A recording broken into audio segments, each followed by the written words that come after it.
How's it going, everybody? I am Money here, and today I'm going to tell you guys how I caught the clap on V-Day. I was on vacation in Vancouver where I spent most of my vacations. During the time, I was a contractor, and I met up with two of my best friends who were guys, and we met up with three females who were also best friends.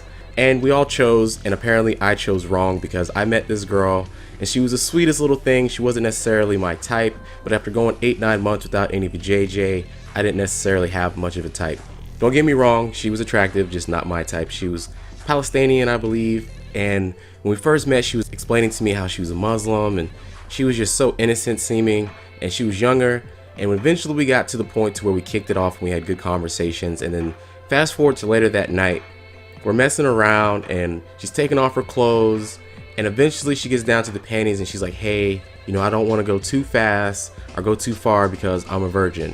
Now keep in mind, this does sound pretty legit considering she's like 20 years old and she's a Muslim, and they're very, very religious and they stick to their core values. At least in my mind. I didn't realize later on in life that that is literally bullshit. So after the first night of just making out basically and feeling around each other, fast forward about 2 days and eventually the deed is done. And this is going to be February 12th. So between February 12th and February 14th, we're basically messing around, and for some reason I'm not utilizing a condom even though I purchased 2 packs of condoms just for this particular trip. But in between February 12th and February 14th, she explained to me that she had an ex-boyfriend.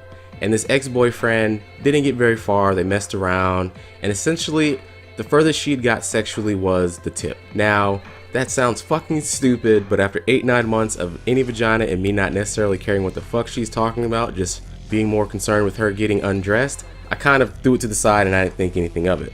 Now fast forward to February 14th, which is Valentine's Day, and that very morning I wake up and she's on the phone. She essentially wakes me up and she's not really having a conversation on the phone. All she's doing is yes, no, okay, are you sure? So I get up and check on my friends who are making breakfast, and they're all chilling in the living room, and we sit and talk for about 10-15 minutes, and I go check on the girl because I want to see what she's doing, and she's still on the phone. Yes, okay, I don't know how that's possible.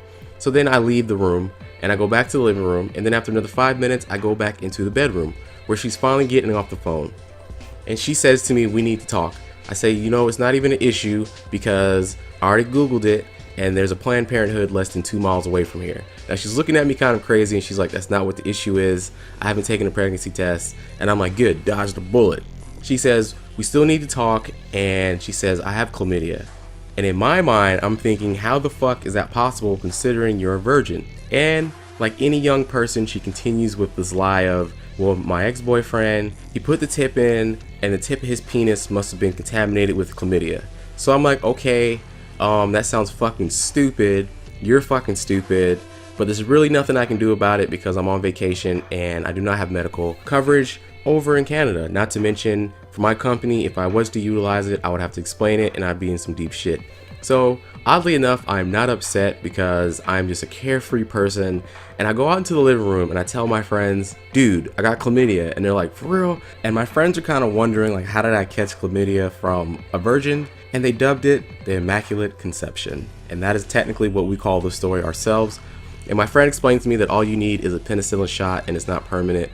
So oddly enough, after we have our little conversation, she's still sitting in the living room like shocked. She assumed the conversation was going to go a lot worse than what it did, and I was pretty much careless. So we went out and we ended up buying fucking flowers for all the girls for Valentine's Day. So we get back, I give her some flowers, and she's like, wow, that's really sweet, you bought me flowers, it's best Valentine's Day ever, but I feel really bad because I didn't give you anything.